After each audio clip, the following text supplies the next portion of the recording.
Welcome to the Becoming Superhuman podcast. I'm your host, Trevor Schmidt. I was trained in Western medicine as a physician assistant, where I was exposed to the dark side of medicine. Through self-education and biohacking, I figured out ways to hack my system, becoming a better version of myself. We'll explore the wisdom and insight of my findings with each episode of the Becoming Superhuman podcast. Hello and welcome to the Becoming Superhuman podcast. We're here with special guest Ed Harrold, author, motivational speaker, inspirational leader, coach, and educator. Ed, how you doing today? Thanks so much for having me, Trevor. It's great to be with you and your great audience. Thank you. Becoming superhuman to me has been something that is helping myself to become better than the average or the normal. In my seek, I've been biohacking for about 8 years now, and breathwork has been a big part of my path, which is why I found you. And I was hoping the expert can shed some light on this. Can you tell us a little bit about where you started and why you do what you do? Well, first of all, thanks so much for having me. I love people, seeing people thrive and seeing people perform at the highest level as possible, and the joy that brings them being in their body and going for it and knocking down barriers. It's just something that's turned me on since I was a teenager. In my mid-30s, I began to have the 30-year-old body. I wasn't as flexible. I had a lot of injuries, and I turned to yoga. And one of the traditions that I took on was a background in breathing. It was heavy into the breathing. Mm-hmm. And when I initially started to learn the breathing, or called pranayama, I began to see that I could take this from my yoga mat, take this from my meditation cushion, and bring it into my workouts, bring it into my businesses, bring it into all my relationships, my health protocols, to live a more vibrant life, stalling biological age while I was chronologically getting older. So I was off on a quest, right? And here we are today. Yeah, that sounds like the same path I'm on. I got started in yoga as well. It was right around in my mid-30s, and I was feeling the aches and the pains and the stiffness. Yeah. And I'm an athlete. I play soccer, and it's it starts taking its toll. But I wanted to keep going. I didn't want to stop. And a lot of my friends were saying, "Oh, I'm too old. I can't do this anymore." And I was like, "Heck with that. I'm not going to live that life." Breath has been a practice for me, and I've learned from doing, and then I've done self-education on it. But is this something that you've implemented it within your career?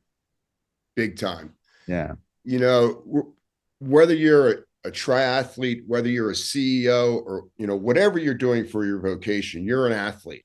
Mm-hmm. It's an endurance event. It takes place all day long. We want to put ourselves in a position where we get through our day with the highest quality thoughts, action, performance, with the least amount of wear and tear to the parts of the body and the mind that wear out. So the breath is a huge tool that allows us to stay in alignment during the challenges that we all go through during our day. We want to be burning fat as our primary fuel source as we move through our day. We want to try to be in that flow state, which is really an interesting thing that occurs in the brain, where almost time dilates and you don't know how far you've gone or how far you go. And there's an absence of fear. There's an absence of self-doubt. And that superhuman, which is inside each of us, just comes to the foreground of our mind, and boom.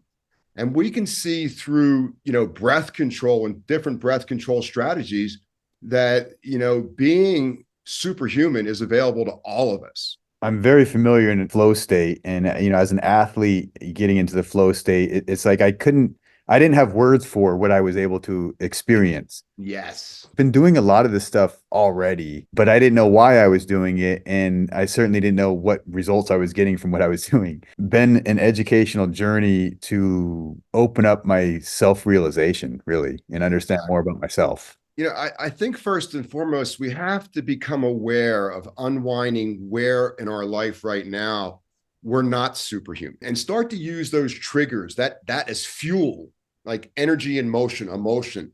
Where do I notice that I'm not having the greatest habits, thoughts, and desires?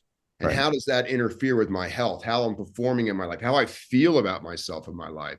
And taking an honest, good look inside and being accountable and responsible, because, there is no bad feelings. There's only bad thoughts that are attracted to feelings. And where can I get myself back on track? Well, it's just one breath away. It's that simple, huh?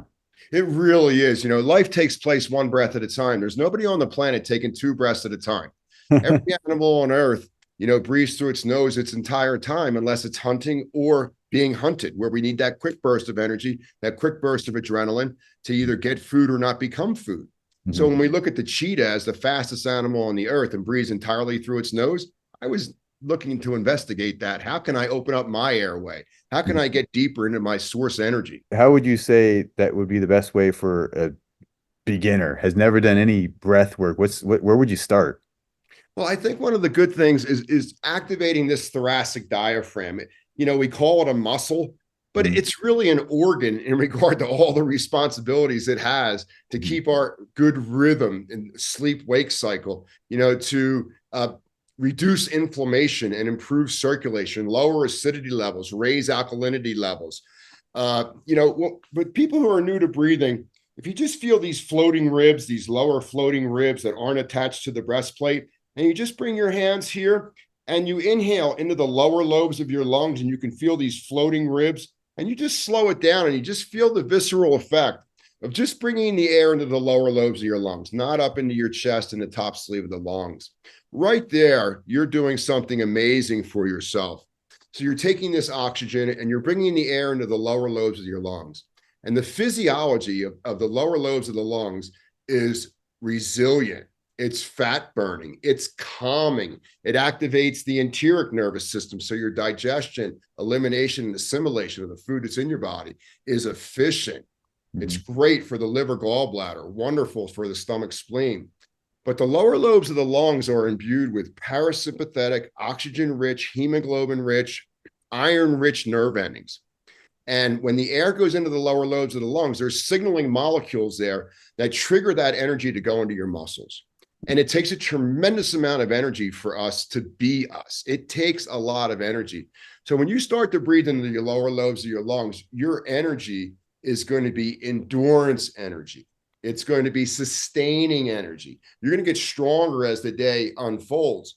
But we almost have to retrain ourselves to connect with that lower, slower breathing. And then it also explore the space between the inhale and exhale. Now, it happens naturally because our autonomic nervous system is breathing for us to some degree. But if you can create a pause after you inhale, you'll notice in that pause, there's no thoughts there. It's a fresh moment. Mhm. And gosh, everybody seems to be overthinking things. There's a simplicity to life in Right. 2024, and that simplicity is our superpower. So when you can create that low, slow inhale and then a brief pause, and the stage of your mind is blank, you can place there your intention, Mhm. what you want to do with this moment. And I find that very empowering for folks who are new to breathing, that they are actually controlling their mind by controlling their breath. Their mind doesn't control them. Right. Can you explain a little bit more of the development of the diaphragm and how somebody would go about doing that? So, the diaphragm is a huge muscle. It's not thick, but it's huge. Mhm. And it doesn't have any sensory nerve fibers like, okay, I'm pinching the soft tissue in my forearm. I can feel that. Mhm. Well, this doesn't have any of those nerve endings. So it's hard to feel. So it takes a little practice. So what if for like a minute, 2 minutes, twice a day, you just paused, closed your eyes, and you followed the air from the tip of your nose and followed the diaphragm, which is vertically going to press down. The floating ribs pull down with it. So you're improving respiration and you're improving digestion right away. Another masterful thing of this is that it supports your low back. So your spine is erect. And having an erect spine is something we've lost in our culture. You are at your best psychologically and physiologically when your spine is erect. So when you're breathing through your nose and you have that vertical push down on the inhale, you're relaxing in the moment.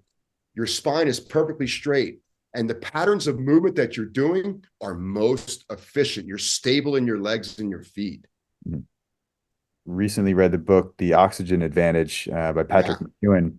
Yeah. And they were just talking about the stability of having air in your lungs Mhm. stabilizes everything around it. And there was actually another book that they recommended, that Breathing for Warriors, I think it was called. And they talked about specific breathing techniques that athletes utilize. And as an athlete, that was really important to me. But the concept of having, the having a heavy load, but having a breath within you, which stabilizes the whole unit and allows for you to lift more and have exert more strength, essentially. There's Which, a couple great nuggets there. yeah, You know, that's your lungs are like life jackets. hmm So like you're in the water, and you have a life jacket on, you're much higher up in the environment of your mind and your body than someone who doesn't have a life jacket on. And when your lungs are inflated and there's air inside those alveoli sacs of your lungs, you're more buoyant. There's more stability. As you start to master the breath as an athlete, it's important to notice where the air is in your lungs, how much is there, what is the volume of the air, and all of that helps you read the dashboard that's in your mind about what you're trying to achieve, how much potential energy you have, what your heart rate is, whether I'm burning fat or sugar, what my RPMs are. So there's a whole science behind noticing where the air is in your lungs, how much air you have or how much potential energy you have. And that's one of the secret keys to really overwhelming and overpowering the ego. I understand that many people they operate on shallow breaths, and you're talking about expanding the full lungs and using the diaphragm. Are there people that, because they don't expand the lungs like that, it causes damage and issues, or side effects or symptoms?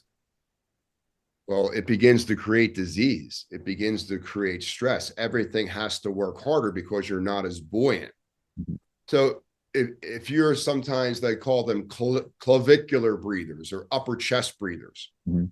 And what happens there is the upper lobes of the lungs have completely different physiological markers than the lower lobes. And when you're just breathing into the upper lobes of the lungs, number one, you're not getting that vertical push down into your gastrointestinal organs, and you're not grounding yourself in the strength of your legs, your glutes, your hips. So you're not as stable down south. And that kind of throws the brain off. And then when you add in the fact that all the nerve endings at the top of the lungs are sympathetic, so they're filled with cortisol and adrenaline, that Mhm. begins to fill the bloodstream and digestion stops and the HPA axis of the brain fires off and we begin to create some sort of defensive or aggressive mindset to preserve the body when in fact there's no danger there, it's just a thought. So just this chest breathing is something which is causing people to age biologically faster than their chronological age. And this, we can see this in the medical world where 10 years ago, people who were manifesting diseases in their 60s and 70s now are doing it in their 40s and 50s. So I think this can be traced back to shallow breathing or mouth breathing or just leaving the genius of the diaphragm muscle. The diaphragm must be used to create longevity in the life of our cells. It is the most important muscle out of all 610 muscles because it regulates gas and fluids moving through all of our organs, glands, muscles, bones. It's easily fixable, the shallow breathing. Okay, you have to practice it. First thing I think we need to do is close the mouth. We see a lot of shallow, and when you're breathing through your mouth, your tongue comes off the upper palate. This signals the amygdala that we're not safe. We start to breathe into the upper lobes of the lungs. The heart rate goes up, the blood pressure goes up, the neurochemistry turns into a closed product, and then we stop burning fat. So you just have to train yourself to close the mouth, relax your eyes and jaw, and just tell the brain, because you can hack this. You can just tell the brain that you want to start to breathe into where your hands are touching. Mm-hmm. And as soon as you begin to do that, well, you start taking less breaths per minute. Less breaths per minute means a lower heart rate. Lower heart rate means healthier blood pressure. Mm-hmm. Healthy blood pressure means great neurochemistry. You can hack anything. And then when the brain senses safety, then the body will naturally burn fat as its primary fuel. I heard you talking a little bit. You touched a little bit on the sympathetic and the parasympathetic and how it's related to breath. More importantly, how we can control it with the Yeah. breath. Can you touch a little bit more on that? Yeah, it's a masterful system. Now, when we inhale, there's a slight sympathetic charge to that. In other words, your heart rate will go up very, very slightly. Yeah, But can when you you exhale, step back 1 second and yeah. just kind of explain exactly what parasympathetic and sympathetic is? Yeah, so Um, parasympathetic and sympathetic is one of our nervous systems. It's basically our air conditioning and heating unit. One Okay. is based in heat, sympathetic. It's cortisol and adrenaline. It's hot hormones and neurochemistry that's designed to keep us alive and also regulate the system, keep our temperature in balance in the winter. When it's cold outside, you need more of this in your internal body. Now, what's remarkable about this, your nostrils, the right nostril on the inhale is sympathetic. The left nostril on the inhale is parasympathetic. So in the winter, you'll find your right nostril will be more efficient than your left to counterbalance the colder, drier environment. Now, the parasympathetic branch is our calming system. It's our air conditioning system. It's our rest and deep and digest system. So it's a down regulation.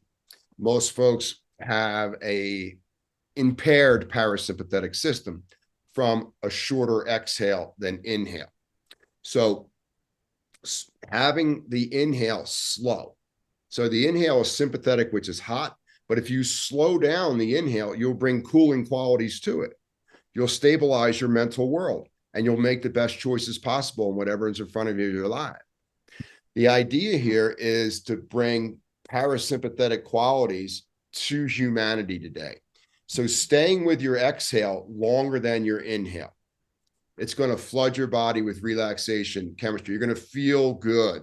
The brain and the movie in your head will slow down a little bit and you'll have a greater command over that film. When you need to pivot, you'll be able to pivot. And when you exhale longer than your inhale through your nose, you're going to burn fat.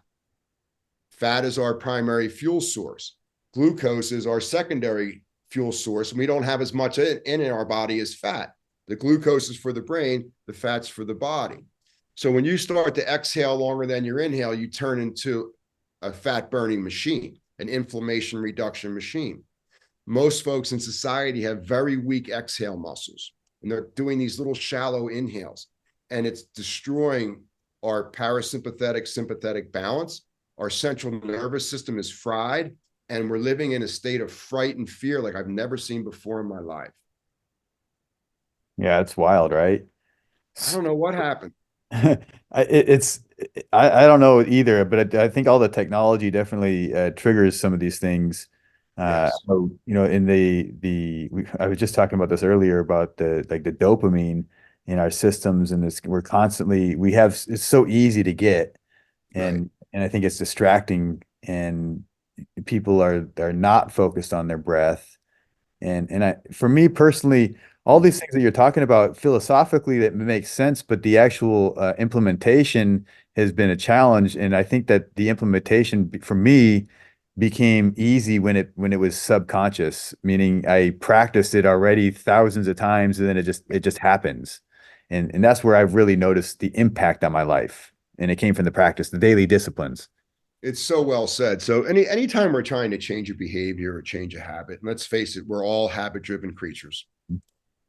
When you consciously start to change a pattern, that is going to go into your brain and start to rewire that subconscious imprint that was there prior to that. Sometimes it's called neuroplasticity. Yeah. When you think about it, in the early 90s, I mean, there was no such thing as neuroplasticity just 30 years ago. We Mhm. thought the brain that you had was never going to change and you were going to carry this all the way to the graveyard. So, I Right. mean, what's coming up in science is fascinating. So, for me, when I consciously start to control my breath, I'm subconsciously rewiring how my brain is going to handle this in the future without me consciously thinking about it. So, everyone can change their breathing habits. Mhm. And it's like on purpose, right? People say they want to have purpose and meaning to their life. Well, this is your purpose, right? This is your meaning. You have the ability to take control of this stuff and control your chemicals, and Hmm. call it the alchemy of the body, and Yeah. controlling and transmuting these chemicals, and becoming whatever you want to become, as opposed to becoming the victim of external circumstances. Yeah. Yeah. Nothing outside you can disturb you without your permission. Right. So when we start to hold more energy inside and we start to harness the amazing power of carbon dioxide. I mean, we need carbon dioxide to burn waste and remove toxins, bacteria, mucus, phlegm, and fat. But at the end of the day, when we can start to handle higher levels of CO2 in our body and train the amygdala not to fire off in the fight or flight, you'll become twice as powerful as you were prior to this. People forget you're exhaling as much oxygen as you're inhaling. So CO2 and O2. So the carbon burns the waste, which is great, gets out what's no longer required and you've already utilized, cleans up your lymphatic system, cleans up your blood, strengthens the muscles on your blood vessels. But you start to become stronger because you're handling more oxygen. There's more pressure inside your body, healthy pressure. And as you manage more pressure inside your body, you handle stress better. Mm-hmm. Yeah, for me, I just learned about the carbon dioxide from Patrick McEwen, and he's talking about this, what does he call it? The Bolt score. Yeah. And so I've actually been training myself and to increase my CO2 tolerance. For anybody who hasn't done this before, is the CO2 causes us to have that breath hunger. Yeah. And so when you hold your breath, you build up that level of CO2 on purpose. You try to, and it's this training that CO2 tolerance. And it's a challenge, right? Because when you get that CO2 tolerance, hunger, that breath hunger, you Yeah. feel like you're gonna die almost, right? It's the fear. But the ability to train that has helped me as an athlete. It's unbelievable how much more endurance I have and strength I have after doing these exercises. It blew me away. We panic initially, when we go through these energy shifts. But it's important to remember that there's so much stale air in our body that the ego doesn't show you how much is there on reserve. And you're afraid you're not going to get that next inhale and you're going to die. And it's all about building trust. Right. So when you think about higher levels of CO2 and you're in cardio and you're starting to feel that panic, if you just hold your breath out for 2 steps or 2 pedals, you'll cook off and incinerate those higher levels of CO2 and then get right back into a smooth exchange of O2 and CO2. It's very counterintuitive. Yes. But just getting ready for it. So most people, their exhale muscles are very weak. Mm-hmm. So if you're out for a run and you inhale for 5 steps, hold the breath in for 5 steps. Okay. Now you add those 2 numbers together, that's 10. Then exhale for 10 steps and you'll be able to lengthen your exhale and strengthen your expiratory muscles without using willpower. Because you've inhaled for 5. Now you've held the breath in for 5. That pressure is going to have to go somewhere. So you don't have to think about it. All you need to do is just bleed the air out slowly with your exhale muscles, which is your rectus abdominis, your obliques, and your transverse abdominis. These are your exhale muscles. And it's just like a real baby sit-up. And you're trying to deflate the lungs slowly. And the slower you can deflate your lungs, the more you're building up CO2 tolerance in the background of your mind. Can you explain physiology and in simplistic terms of what's actually happening when that CO2 is building up? Because I've been experiencing it personally, and I feel like this just like a wave of relaxing energy goes all the way down to my toes. It's an unbelievable sensation. It's parasympathetic when you start to get it out. The vagus nerve fires off. There's all this serotonin and dopamine to come up. It really feels good. Yeah, but most of us are afraid to exhale longer because it makes us feel more. And like we were just talking moments ago, that fear could sometimes turn into being scared, or I'm not going to inhale again, or I'm going to die, or whatever it may be. So when you think about, your moving body, you're burning calories, burning carbs, you're creating waste. Okay. Even the breathing itself is creating waste. Mm-hmm. So you have to get that waste out. And your exhale is your major key to get the waste out, or not building up as much waste would be inhaling slower than you normally do, because you'd be creating less heat if you have a rapid inhale, there's going to be all sorts of adrenaline going off. The brain's going to fire off. You're going to disconnect from your legs. All the backup muscles are going to have to hang on to keep you stable. So you're going to become really energy deficient. So slowing down the inhale and then riding that exhale to completion and training yourself. Okay, like this time I'm going to exhale, like if you're going for a jog or a walk, exhale for 5 steps, exhale for 6 steps, exhale for, and you just build an interval ladder. And then when you feel the point that you have to gasp for air, then take a minute off, reboot your autonomic system, get your heart rate back down, reconnect with your legs, and then go through that ladder again and see if you can go past the stopping point of the last round. Say it was 8 steps. Now see if you can go 9 steps this time before you get out of breath. And you can turn it into like you're doing your own research, and you can actually see solid data that you're getting better at it each time you try it. And that's essentially raising up your CO2 levels, right? Yeah. And building in a skillful way. Okay. So we need CO2. Okay. But we don't need high levels of it. And over time, like when you think about a cardio athlete, he starts out, he's going to do a race. He's going to do a race in 3 months. So he first goes out and he rides, 10 miles. He looks at his numbers, his speed, his time. Why did he get that number? Well, his CO2 level there was untrained. So 90 days from now, he's going to go out and do his 10 miles and everything's going to be completely different. It's going to go twice as far, twice as fast, healthier blood pressure, better sleep. Why did that happen? Because in 90 days, he trained his body to handle higher levels of CO2 without shutting down or becoming somewhat asthmatic. It would be a term everybody can, every athlete suffers from asthma at some point. So we all suffer from, I can't breathe, the contraction of the windpipe, the nerve endings pull tight, the muscles around the windpipe, the soft tissue contracts, and we all suffer from asthma.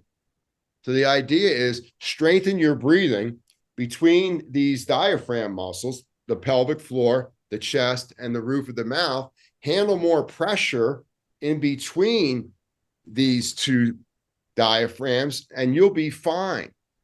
Are you suggesting that you, as like an endurance athlete, you could train the breath and the CO2 tolerance, and that would, in a way, substitute for training? I'm saying it's going to add to your training, so that you're going to get more out of your training with less junk miles, with less risk of injury, so that when you go to that starting line of that race, you're 100%. Most athletes, when they hit the starting line of their big race, they're not 100%. It was 3 weeks ago. And now they're exhausted. They've got maybe some injuries to some joints. They're not quite what they were. So the idea is to use your breath control in your training so you always hit the mark. You don't overtrain. You don't undertrain. You're perfect for where you are. Never violate your breath. It's a great discipline to discipline the ego so you don't go out too fast and then crash and, all sorts of bad things happen. You lose your legs.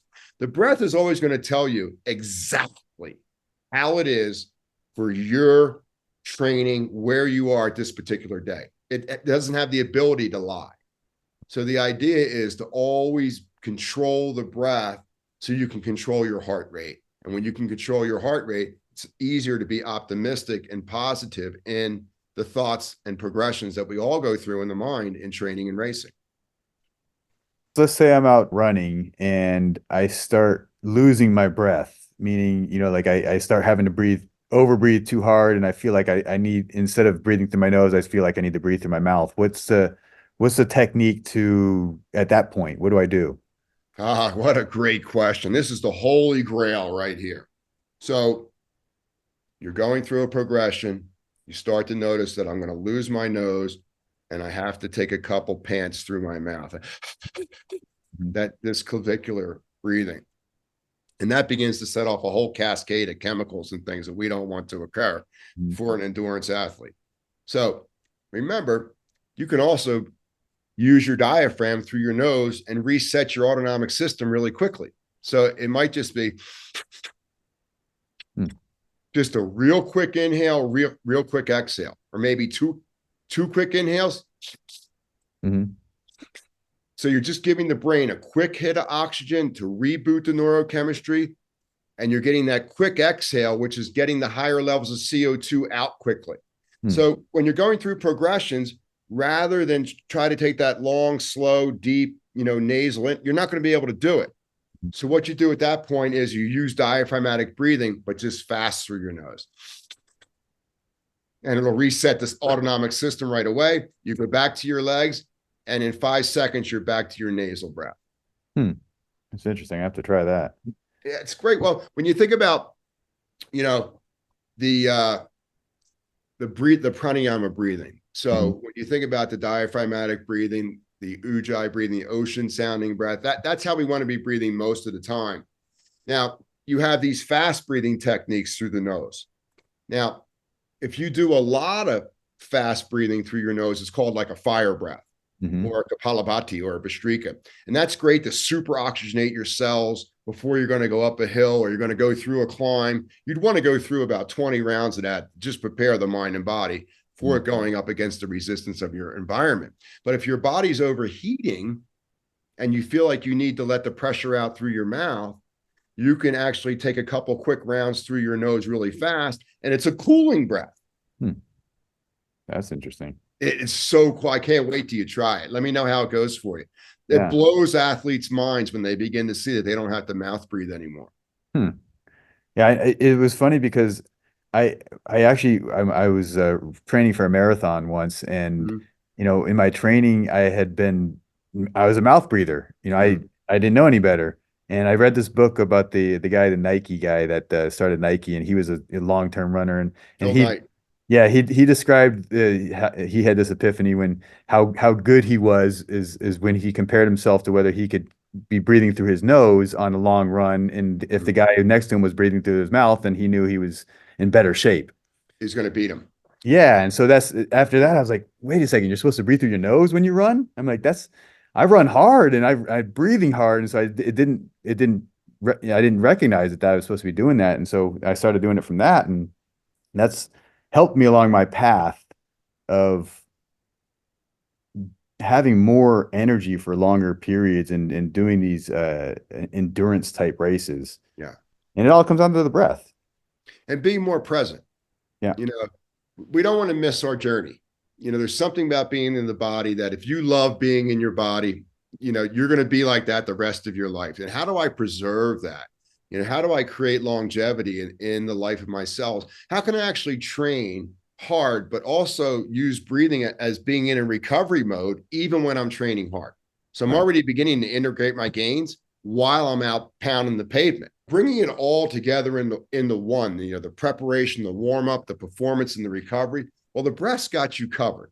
Hmm. And as long as you're breathing through your nose when you're training, you're not wasting a step. You're not wasting a neuron. You're not wasting anything. Now, as you begin to get into more intense stuff in the racing, you're going to use the quick breathing through your nose where you used to inhale through your nose and exhale through your mouth. Hmm. So we always want to maximize our internal energy. And when it starts to come out through the mouth, we're letting potential energy that we could use for movement to steady the mind to come out of the body. Hmm. The amygdala sees the mouth exhale and then is a little standoffish on being grounded on the next inhale. And that sets a cascade of maybe bad choices. So disciplining yourself in your training, first of all, the ocean sounding breath from the yoga school Hmm. is an amazing tool to regulate the length, depth, and pace of your inhale and exhale. So if you haven't been a nose breather and you've been a mouth breather, chances are the turbinates in your nostrils have been turned off by your brain. So if you go out and try to breathe through your nose, these channels are going to pull tight and it's going to be really, really difficult.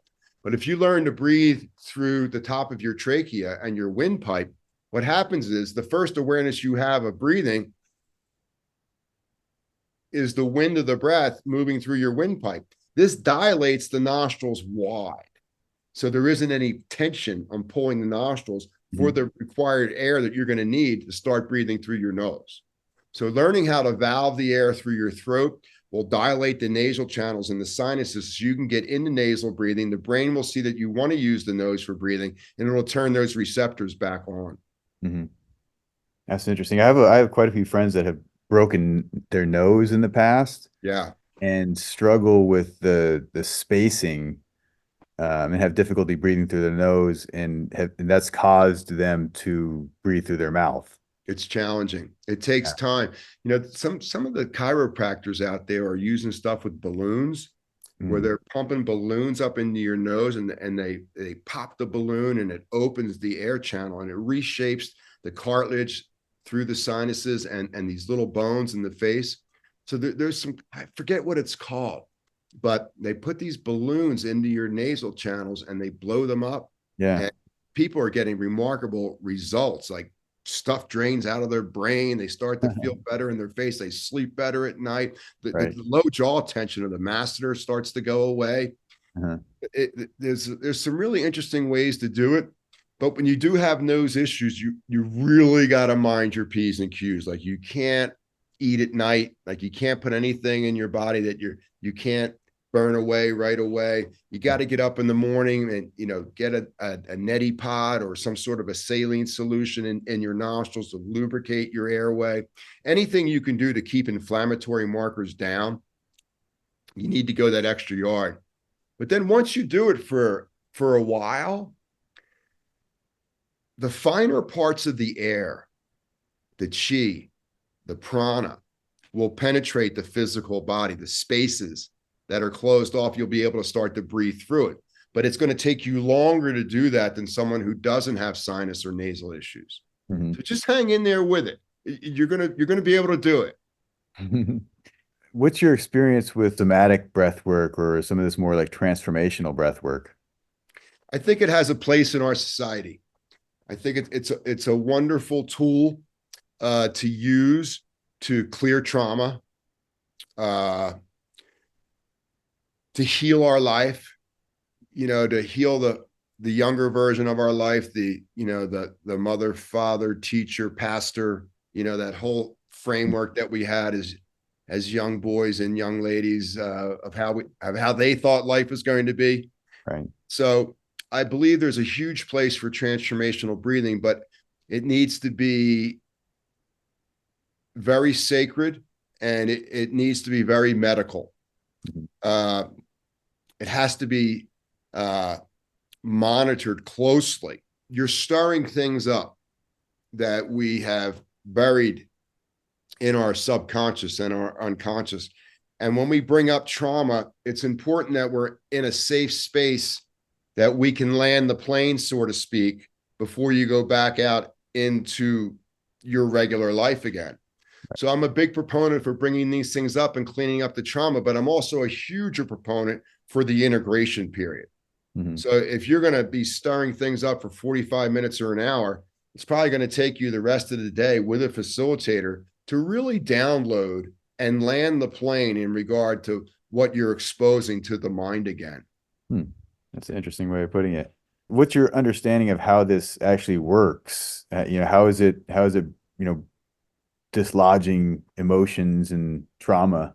So oxygen is an amazing molecule. It can penetrate anything. In fact, the oxygen in our body right now is not stable. It never rests. It never sits still. It's always moving. It can penetrate any cell, any organ, any solid in here. It can get right inside it.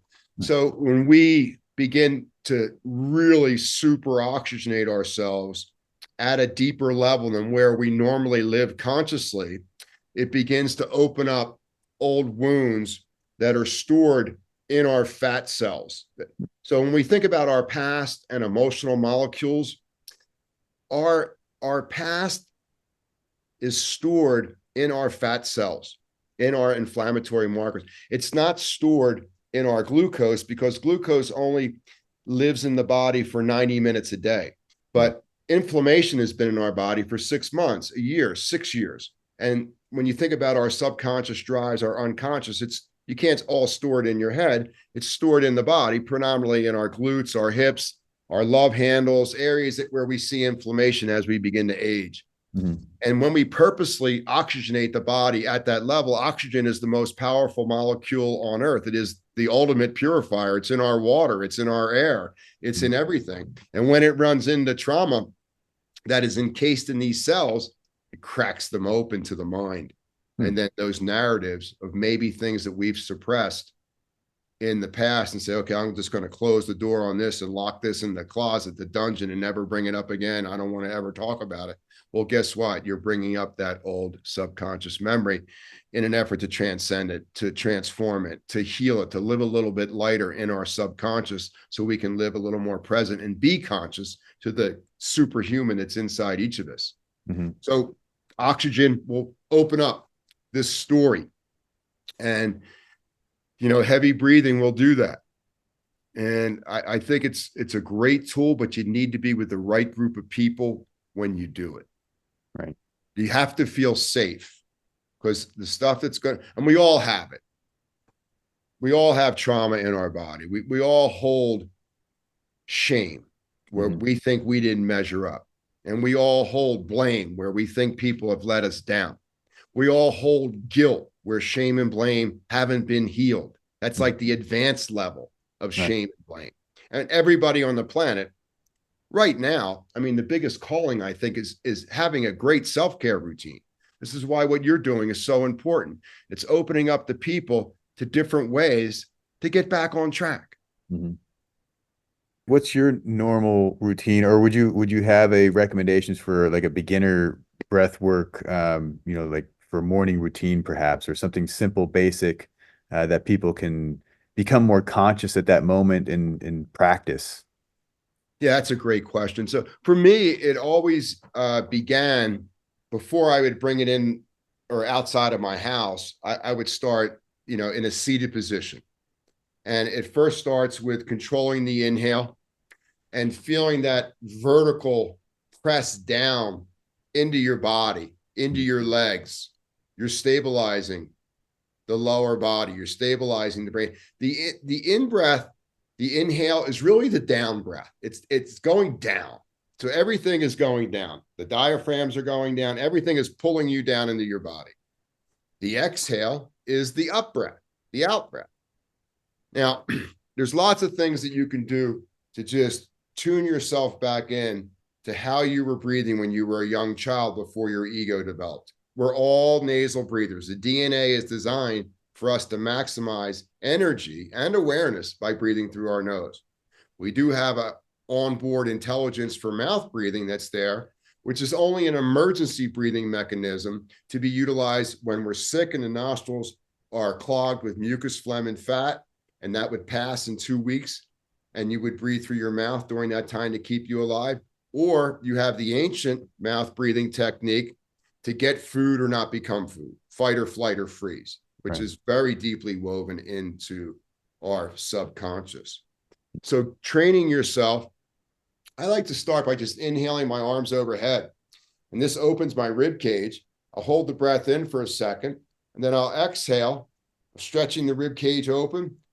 And my hands come back to my legs at the end of the exhale. I'll hold the breath out for a second. And then when the body calls for breath, I'll inhale up, hold the breath in, exhale down, hold the breath out. And I'll do this 5 to 10 times every morning. Now, you can play with the holding times. Now, remember, it's a lot easier to hold the breath in than it is to hold the breath out. So if you're using numbers or some sort of, counting system, remember that the exhale is one number and the holding in number is a different number. So you're going to have a lot more fear holding the breath out, but there's still benefit to that. Mm-hmm. Remember, you can always hold the breath in twice as long as you can hold it out. So Mm-hmm. if I inhale up and I hold the breath in for 10, I can exhale down and hold the breath out for 5. And then I can inhale up and hold the breath in for 12. And then I can exhale down, hold the breath out for 6. Mm-hmm. And then I can go 14, 7. So I'm just using different number sequences to stimulate and simulate cleansing, energizing, detoxing my mind and body. You can do all sorts of, athletes would call these interval ladders. Mm-hmm. And that's just a great way to introduce yourself, reintroduce yourself to yourself. Right. Because there isn't any part of you that isn't superhuman. Isn't that the truth? No kidding. Right. They always say this, they didn't write a manual for the human body, so we got to figure this out ourselves. And I think so many other people are waiting for someone else to tell them what their body is capable of doing. And I'm like, just get off the couch and figure it out yourself. That's been my mantra my whole life. I've always been excited to be my own laboratory, to be Mhm. my own scientist. Let's try this and see what happens. Let's Right. try this and see what happens. And it seems like there's not as many souls going for that. Yeah. But to me, that was like, fighting City Hall. It was like, okay, let's go see what we can do here. Mhm. I think my nature, my energy from a young child was is like when my mom told me, you can't do that, you can't do that. And I'm like, watch me. That was the energy that I brought to the table was always, I'm gonna prove you that it's possible. I'm gonna show that this is possible. And once you see it's possible, maybe you can do it or not. And it doesn't really matter to me. I'm gonna do it myself. Just get started. Right. You know, every life is all about baby steps, ladies and gentlemen. Like, just don't worry about the big, just take care of right here, right now. Take care of this space that's right in front of you. Get Hmm. healthy right here. If we can all just manage our own space right here, the whole planet's going to change. But Right. everybody's out in everybody else's lane. Take care Right. of your lane. And when Yeah. someone says no to you, feel that fire of you trying to prove them wrong. We all go through it. It's great to be motivated in that way and overcome that. The book that you wrote called the Life with Breath, IQ plus EQ equals the new you. You want to talk about that a little bit? After about being in the business about 15 years, I decided that it was time to write, a book that was open to the layperson, somebody who could understand exactly what's going on Hmm. and understanding the power that's imbued in each of us in controlling our breath. When I first started doing this, it was just for me. I was trying to get my own life together. I Hmm. wasn't really concerned with athletes or the medical schools or corporate America. And then all of a sudden, it just began to take on a life of its own. I was like, okay, I got to get this out there. And I began to see that our IQ and our EQ were closely linked by the quality of our breath. And I began to see that there were no bad feelings. There were Hmm. bad thoughts and perceptions around feelings. Hmm. Feelings are great teachers because they occur live. They occur in the present moment. There only is three feelings. I agree, I disagree, or I don't know. So it's a very simplistic form of being with ourselves. So I started to form this book and give a little bit of science about the different breathing control mechanisms that have been used for thousands of years so Hmm. that folks could live a more vibrant life, a better communicator, a better listener, a more peaceful, loving, kind person. Hmm. Then I began to build out just a simple 30-day program, which everyone can do in regard to just the very basic stuff. And I began to find out that just the basic stuff is extremely powerful and life changing almost overnight. Hmm. It's almost like we're giving ourselves permission to get out of our own way and then rewrite our story where we need to feel a little bit better Hmm. about ourselves. Our breath knows us so well. It knows where we're holding tension. And right now it's going into the body and it's untying those knots. Hmm. Body knows where you feel great right now and it's going there and amplifying that. So the breath and the body and the mind, they're all closely linked. You put together this book and then had a program that went along with it. Yeah. So there's a video teaching program for the 30-day program that comes with the book. And it has a simple 2 or 3 minute tutorial for the 30-day program. You don't have to wait 30 years to change your life. Mhm. 30 days, you'll feel a heck of a lot better about where you've been, where you are, and where you want to go. It's the ultimate hack. I see you also have this other thing you call the mind up. Yeah. So Mind Up is a program that helps kids. It was started by Goldie Hawn, Uh-huh. and she wanted to create a program for kids for emotional learning, emotional fitness. It's a global program, and I run the breath and mindfulness section of the curriculum for the Mind Up program. And Goldie Hawn's just a great lady. She really cares about kids. And, we really need to help kids today. There's a lot of weird things going on and weird pressure on kids. And, being on the front lines around having kids understand a little bit about how their brain works, having kids understand a little bit that, strong feelings come up when we're children, and Mhm. it plays in the brain, and how the breath can help us self-regulate and be a little more dynamic, and know that the gifts that you bring to the table as a gift as a child are big enough. Was this the premise of the controlling your EQ with the This breath? was after that. This was after that. Okay. Yeah, I started this about 6 years ago with Goldie. Were you teaching them, breath techniques Yeah. to control their whatever state of being they're in?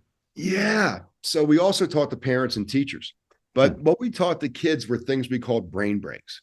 Mhm. And the kids would get 3 brain breaks a day where they would take 2 minutes to just sit in their chair, close their eyes, get out of their left prefrontal cortex, breathe slowly, maybe a little bit of breath retention, turn off the analytical brain, turn off the memorization part of the brain, the analyzing part, and just relax into your right prefrontal lobe and just feel what it's like to be you, and know that I am here. I am valuable. I am needed. And taking these little brain breaks during the day play a huge role in how we sleep at night, because we're keeping the brain more in rhythm during the day. We're not just activating one cortex, and we're using whole brain messages rather than, short, bumpy, jumpy messages. So we're becoming better communicators, first to ourselves, interpersonally, but then externally with our students, teammates, and folks in our family at home. That's amazing that you're helping out the kids there. I can imagine that's making a big impact in their life. Do you, you've been doing this a long time. What do you feel like you want your legacy to be, when you're gone? I guess I want people to realize that everything you desire is inside you. Hmm. And your role is, if you're feeling unfulfilled, is to go deeper inside you and unearth your particular gift, your untie your mystery, figure it out. And I look at the breath as an amazing fulcrum or leverage that will organically take us deeper inside our story. And then we can discard the parts of our life that we wish we weren't involved in, or we're holding trauma around that. And we just negate that visceral effect every time that memory comes up, and we can breathe through it. And then all of a sudden, we're a blank slate. So, your self-care routine, utilizing biohacking. Okay. It's not something you're going to see uh, as much as I'd like. But the great part about biohacking is it works. It works quickly. There's a short integration period. So you have to do your research and, track down people like Trevor, because he's bringing to you the best ways to enjoy the rest of your life. That's the whole goal, right? Is become our best versions. And we're here on this planet and to experience this human experience. And I feel like so many people cut themselves short of their potential. Even I push my limits as far as improving my potential, but I know I'm still leaving stuff on the table. I can still be better. I can still improve. And it's just a constant improvement every single day, one step at a time, the incremental improvement. I think at the end of the day, we all need to be content, but not satisfied. Right. You know, I have to like me. Mhm. If I don't like me, everything else is thrown off, and then all sorts of behaviors come up that probably aren't healthy. So, the more I think folks get to know themselves, I think the more they're going to like themselves. Do you normally do all your treatments of patients on like one-on-one scale, or are you doing classes? Yeah, I'll do classes, retreats, semi-private, private. There's so many different ways to make it work. Right. And my thing is to make it work as easily as I can for folks, so it's as comfortable as possible, so we all smile more. Right. Awesome. Well, I appreciate your time so much here, Ed. This has been amazing, valuable information, and it's definitely, I think these tools, if used, can help us achieve these superhuman abilities. And it's just, I think the key is actually doing, as with all of these hacks and techniques that we talk about. Yeah, I don't think it's nearly as hard as your ego's telling you. I think being superhuman is simply one breath away. And it also begins with I like me. And if I like me, gives you permission to like you.